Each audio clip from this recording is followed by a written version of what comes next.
Hello YouTube, shintigercurl here, that dude in the straw hat, bringing you yet another wrestling review. I'm of course joined by my cohort and future internet star, his words, Joe. Say hi, Joe. He doesn't like orange soda. Well, it's Monday night, Memorial Day, so you know what that means. Time for some Raw. A lot of stuff happened last week. What kind of backlash are we going to have for this week? I got my notes. Let's start. Words of the wise. This episode kind of starts off kind of funky because there was a lot of technical issues. So yeah, it wasn't just you guys out there watching it. If you think it was your TV messing up or your cable messing up, no, it was the network. So there was a backstage promo with Crazy R-Truth. We didn't hear any of it because audio problems. And basically he was backstage tearing up John Cena's shit. And as of course you know, R-Truth is 3 sheets to the wind, batshit insane crazy. Honestly, I think he's channeling some Destrucity from the Ultimate Warrior. So anyway, he goes out and walks into and the audio finally comes back, a little laggy. And he goes off and into the crowd and begins talking about how everyone has John Cena t-shirts. John Cena t-shirts. And he sees this little kid with a John Cena t-shirt, and he's like, well, who did you come with? My daddy. And he points over to the guy next to him, this black guy, and he says, well, what's his name? It's Jimmy, isn't it? R-Truth's obsession with the little Jimmys of the world continues. Afterwards, he rants and raves inside the ring, talking about how he wants John Cena, and he's basically spouting a lot of insane nonsense. John Cena comes out, confirming his insane nonsense, telling him, ever since I stopped dancing and I stopped singing, they don't like me no more. And Cena says, well, that's because you're insane. Cue in the Raw general manager. He says that tonight it will be John Cena versus R-Truth in the first ever No Little Jimmy's match. Historic. First match, Kofi Kingston, United States Champion, versus the now new Platinum Blonde, or old Platinum Blonde, Dolph Ziggler, accompanied by a very pissed off Vicky Guerrero. And if you've heard her Twitter comments, you know that something went down backstage, for real. But anyway, this was a very good match. Dolph and Kofi always have good chemistry together. Watching them work together with Kofi's innovative high-flying, high-risk style meshing well with Dolph Ziggler's mat-based counter style. In the end, it was an epic match. At the end, Kofi went for his patented SOS, but it got countered, and Ziggler hit him with the zigzag. 1, 2, 3. Ziggler beats Kofi clean. Hopefully we'll see more of this. Next up, we get a promo from Alberto Del Rio, who comes out in an Audi, of all things. You could have done better. He talks about last week how the Big Show got ran over by his car. He says that while he's sorry about it, it's what he deserved. He had it coming. It's all your fault, Senior Giant. You should not have sat on a Mexican's car. Get well soon. And I don't mean a damn word of that. Wink. Next up, Eve and Kelly face off against the Bellas. I really couldn't care much about this match. It's just not my thing anymore. I don't know. I just wasn't feeling it from the match. Anyway, Kelly and Eve win. Nah.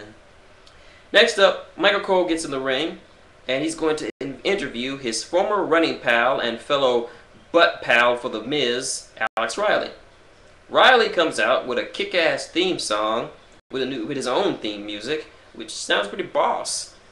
He comes out to a hell of a face pop, and Cole decides to deride the guy that beat up his pal, The Miz, last week. And Riley pretty much says that he did it because he got tired of being The Miz's whipping boy. And the same could happen to hit Michael Cole. Cole says that he should get on his knees before The Miz. Yeah, Cole, you know all about getting on your knees in front of the Miz, don't you? Yeah. And basically, he goes so far as to call Alex Riley a bastard. Pretty itchy in the PG era. Well, at least we hope we're phasing out of the PG era. Well, anyway, Riley doesn't take to being called a bastard. So he decides to do a repeat of what happened to Cole a week ago at Over the Limit. Then The Miz comes in, institute brawl. At first, The Miz is holding his own, and Michael Cole is cheering him on. Then Alex Riley gets advantage of him and proceeds to start beating the ever-loving crap out of him until he runs away. He gets, and this is a good, and a lot of people are saying this on the forums that I go to, that this is bad for The Miz, but I'm just saying this is good for The Miz. And good for Alex Riley, because let me tell you something, Miz is at the point in his career where he's like Chris Jericho. As someone has said, like Chris Jericho. Jericho can afford to feud with anyone he wants and not lose any heat. He's always going to be over as a heel with the fans. Same with The Miz. The Miz can stand to have a feud with someone else, particularly with Alex Riley, since they've been building up this feud slowly for the past couple of months, since The Miz started deriding Alex for doing it.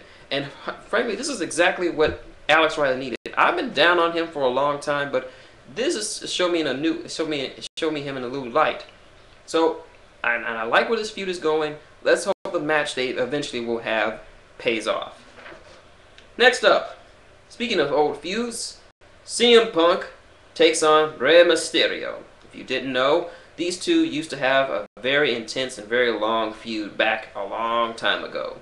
Back when it got so personal that Punk even got his kids involved. Rey's kids, I mean. Yeah. Anyway, this was as good a match as you could expect from two men of the caliber of Rey Mysterio and CM Punk. The finish comes when Mason Ryan distracts Rey. Rey kicks him away, but he gets taken out by CM Punk. 1, 2, 3.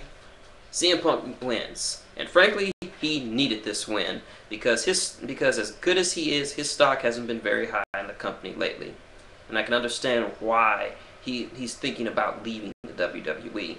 I mean, not that he's bad; he is excellent. And it's a shame that he doesn't get a much better feud or even a world title run for that matter. But it's just good to see him win one once in a while. Next up, Kong comes out to speak. As you may have known, last week I had a freak out because instead of killing bitches, Karma Kong got in the ring and cried.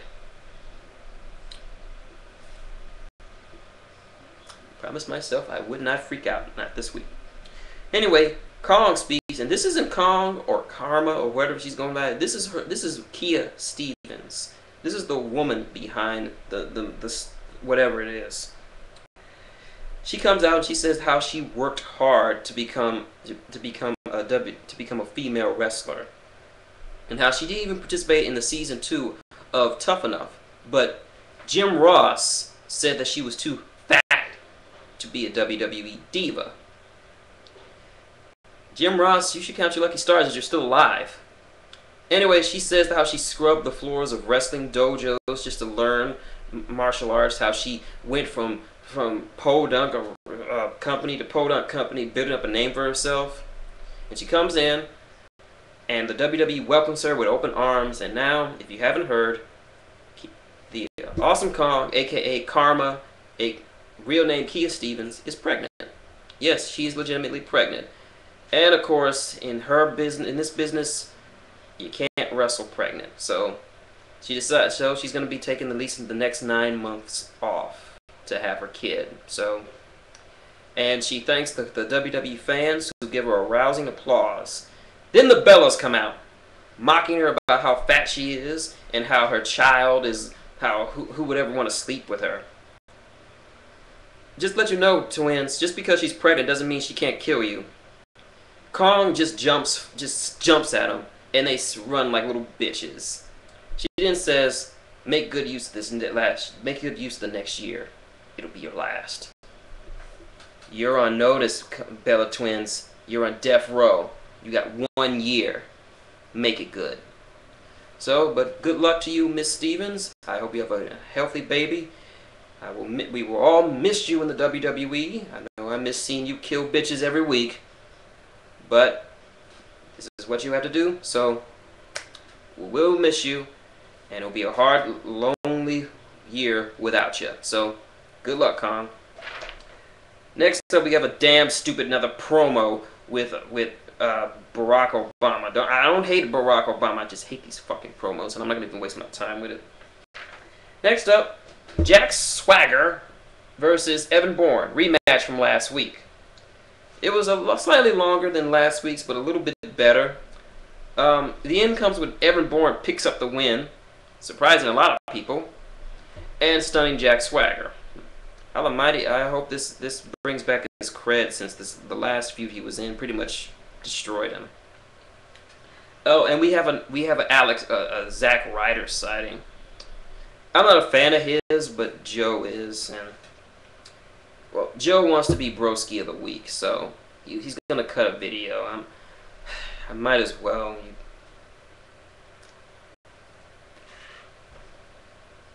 Yeah, you saw that, dumbass. Anyway, last match. Cena versus Truth. No Little Jimmy's match. So, basically, Truth, every time Cena gets some offense in, Truth rolls out of the ring and starts talking with himself or arguing and threatening various members of the audience. At one point, he even leaps over the guard railing and goes back to the father and son who he talked to at the beginning of the show. Cena had enough, jumps outside, and starts bringing him back to the ring. Truth gets a cheap shot in from the barrier, slides back in the ring, 10 count. Truth just got over on Super Saiyan Jesus Bankai Cena. I guess crazy works. See, that makes sense. The only possible way to beat John Cena is not to out-muscle him or out-plan him. No, you just gotta out-crazy the motherfucker. John Cena can't handle crazy. So anyway, Cena tries to get back in the ring, but he doesn't make it in time. Truth runs away. He comes back, goes up to the same father and son, takes the kid's soda, drinks it, and throws it in the guy's face, and runs off, crazier than usual. Cena tries to console the father and son, but the damage has been done. And so that's how Raw ends. My thoughts, my verdict: pretty good show. Good promos by a lot of people. Advanced a lot of storylines. Set up the whole Miz-Riley feud, which was getting good in my opinion. Crazy Truth is crazy, and I like it. It's making him interesting. Kong, they don't bullshit with Kong's farewell. They just laid out what it is. She's pregnant. She's got to go out for a little while, have her kid. But when she come back, she's gonna kill the Bellas and eat. She's gonna kill them, rape them, and eat their fucking costumes because she's Kong, bitch. But overall, this was a good Raw. I recommend it. Watch it. Oh, and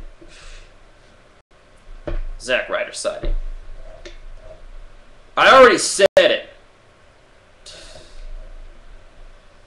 Zackhead. Anyway, so that's my Raw review. Tune in next week. Tune in this Thursday when we review Impact. Why do I feel like throwing up when I say that? Oh well. So, this is shintigercurl, that dude in the straw hat, and Joe, saying goodnight and wrestle on.